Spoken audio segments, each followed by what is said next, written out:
Hello, everyone, and welcome. I am Paolo Ruggiero, the author of Upheaval. Um, this is part one in the Liberation of Zubare. It's a new fantasy series that I have written. It is based off of a Dungeons and Dragons campaign that I actually wrote myself. I designed the world, the people, the plot, everything. And my friend and my brother and I played it um, years ago now. And we all had a lot of fun, so I decided, I thought it would make a great book. Um, it's available for sale on Amazon, Barnes and Noble, iTunes, Smashwords, Kobo, a couple other places, I'm sure. Um, the ebook is 99 cents, and the paperback, I believe, is $10. And if you want a signed copy, just contact me directly, and I'd be happy to sign one and send one out to you. But without further ado, let's just kind of get into it here. This is the book itself. We have a little summary on the back. As you can see on screen, we have the cover itself, the digital version, and the map. The map is inside the book on the fourth page. There are 29 chapters in the entire book. It's a little over 250 pages long, so not too long of a read.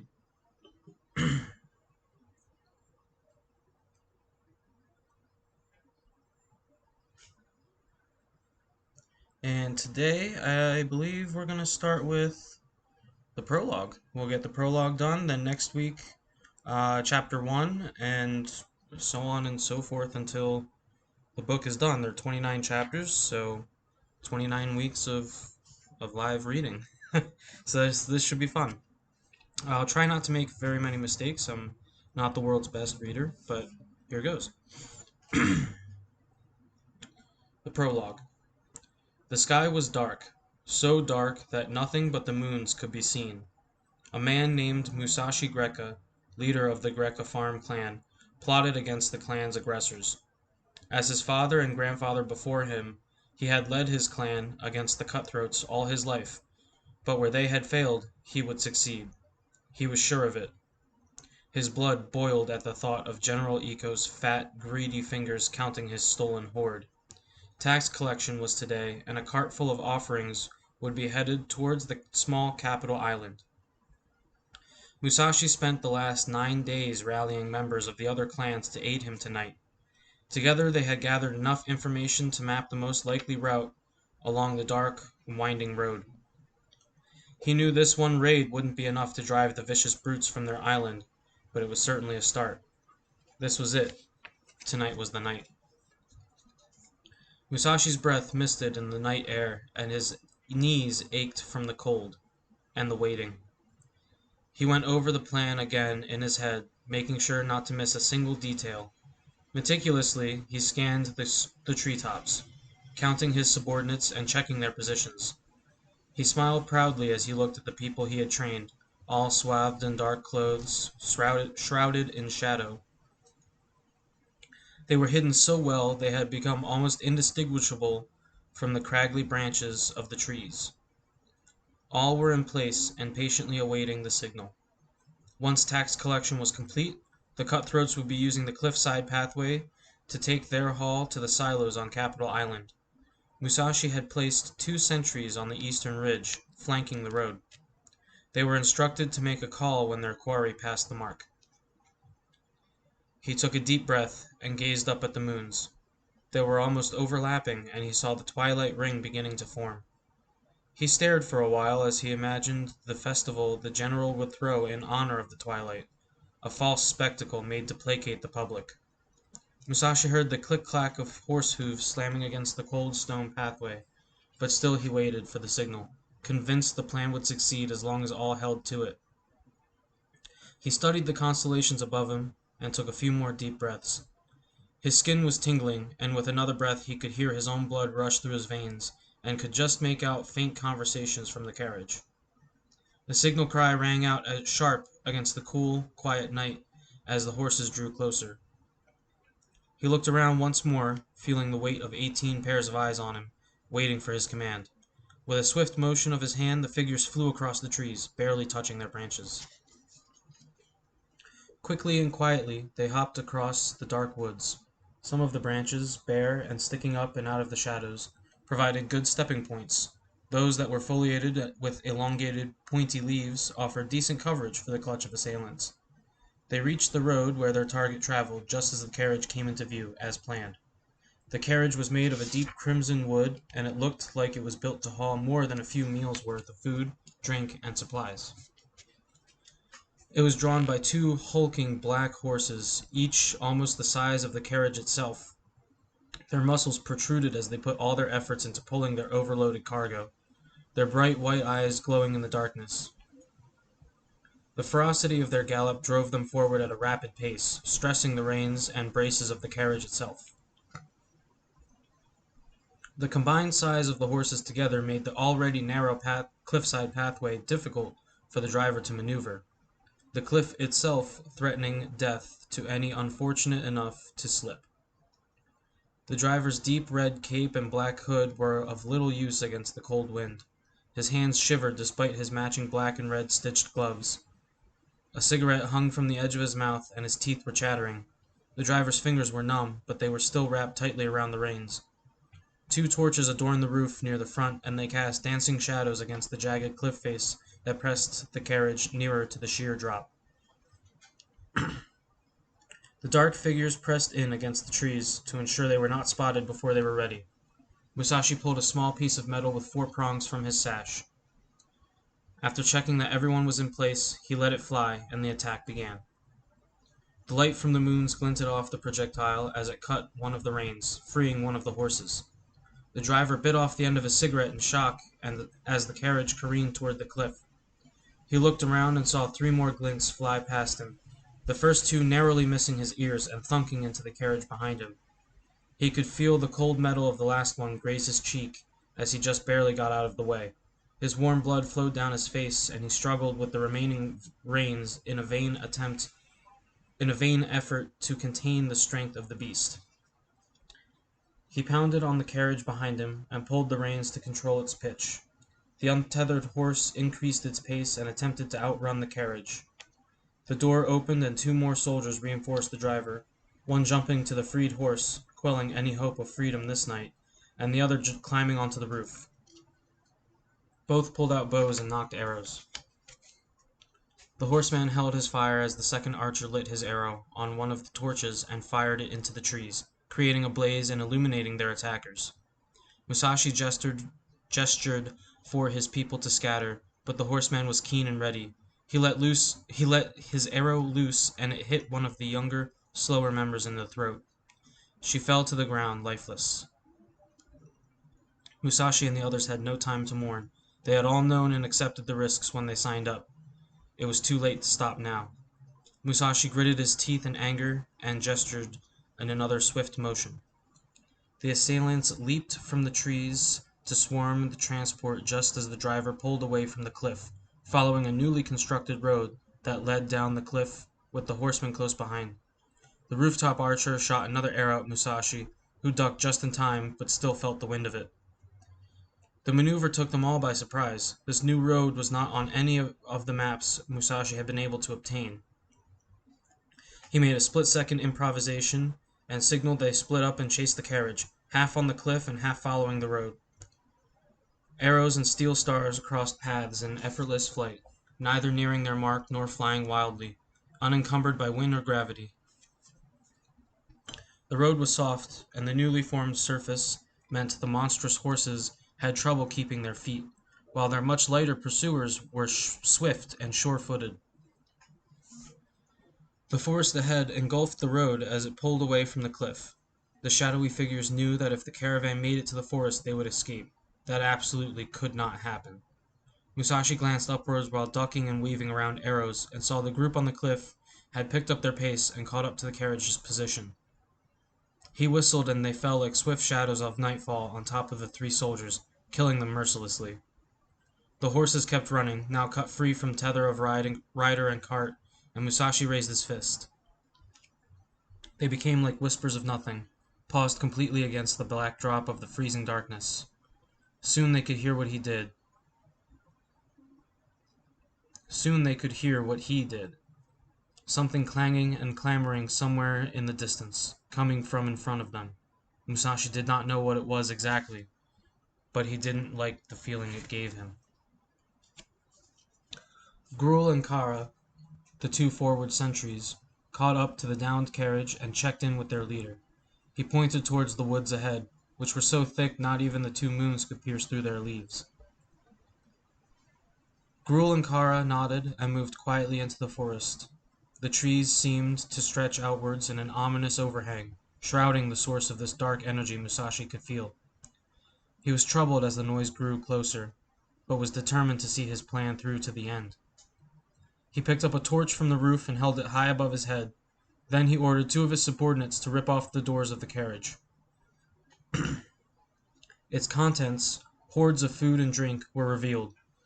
3 feasts of roasted pork browned to perfection, salted beef cured for weeks in a sweet honey brine, smoked veal that smelled of apple and lemon wood, and golden, mouth-watering turkey. 4 small gardens worth of vegetables in all shapes and sizes and colors, all at the peak of freshness. The kegs of sweet red wine, bitter white grain liquor, brown ale, and black pilsner. Now they heard a new noise, loud and sudden like metal against stone.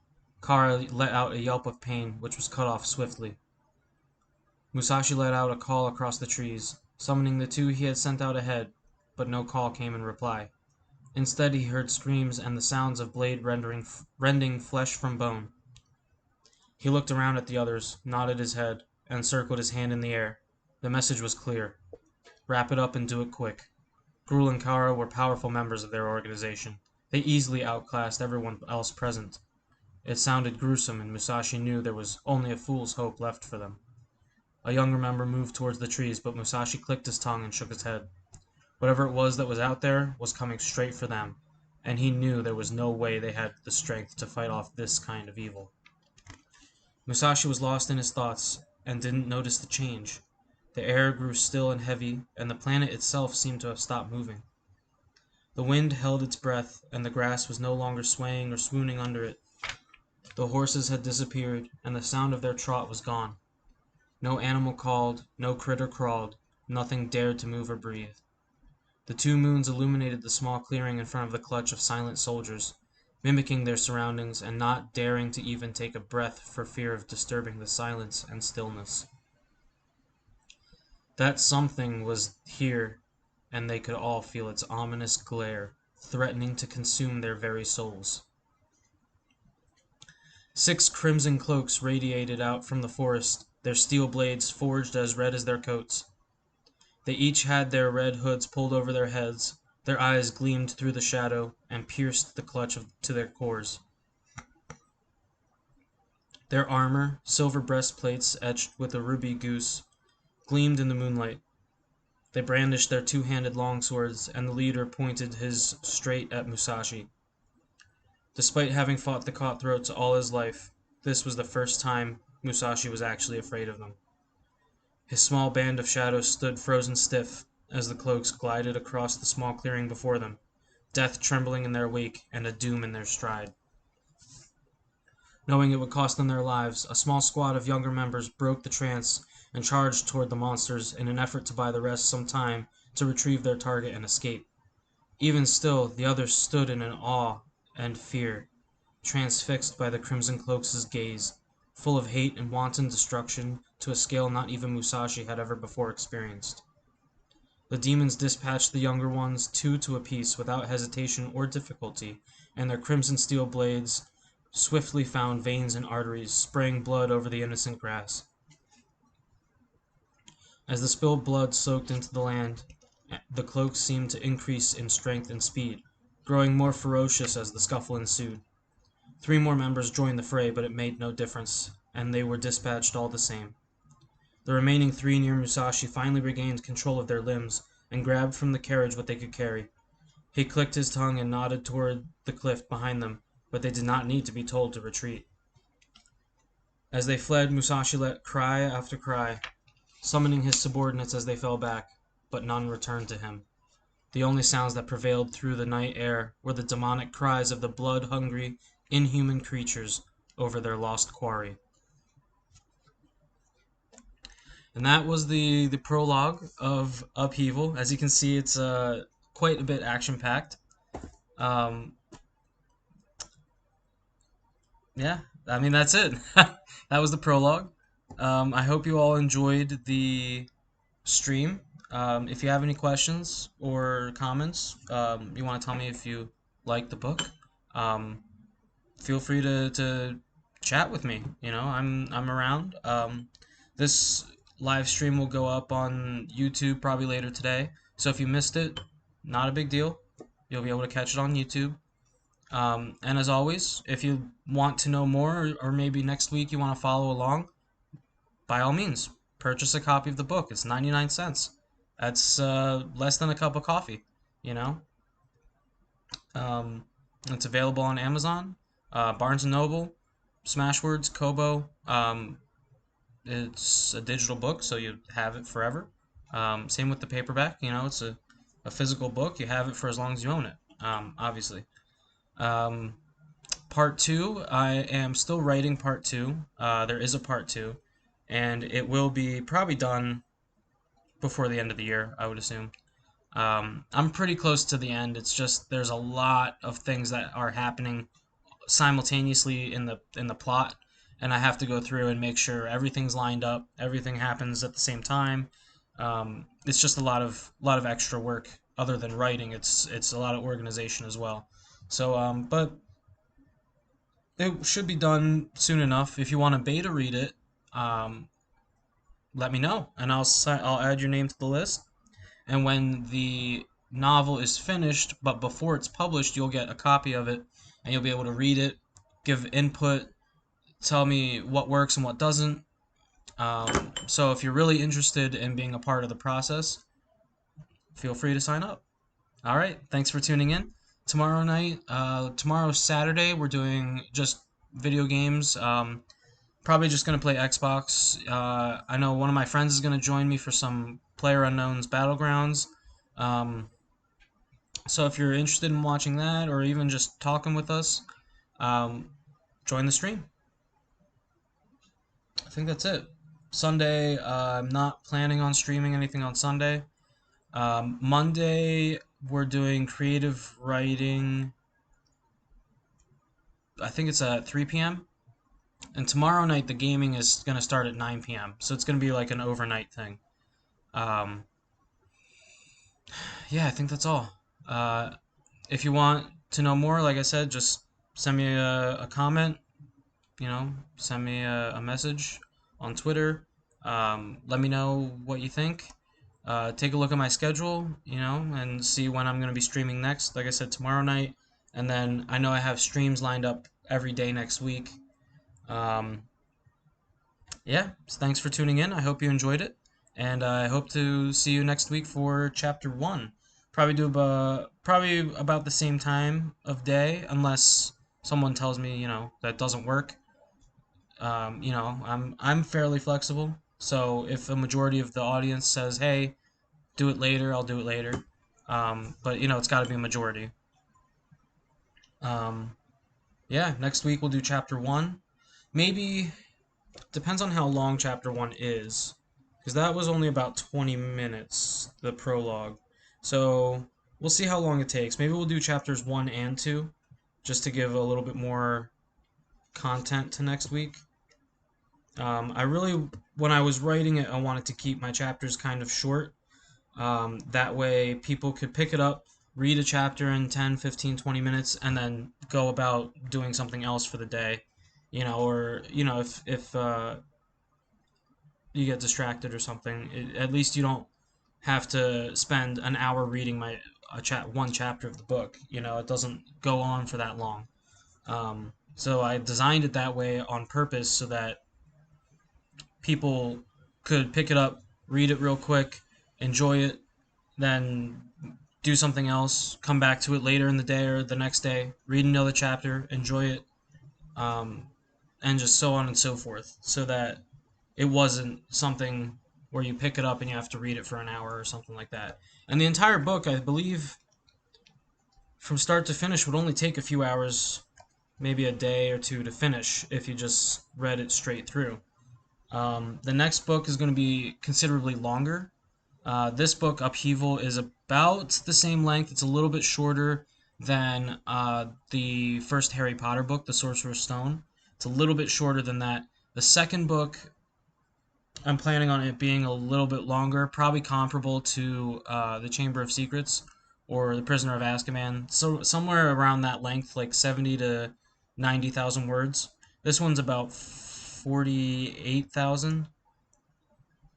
So, there's a lot more still to cover, even though the story, what I have written, is just about at the end. I would say there's maybe like 10% of it left, but like I said, it's a lot of organization because the characters sort of split up, and I gotta make sure everything's lined up timeline wise so that the story's coherent, cohesive.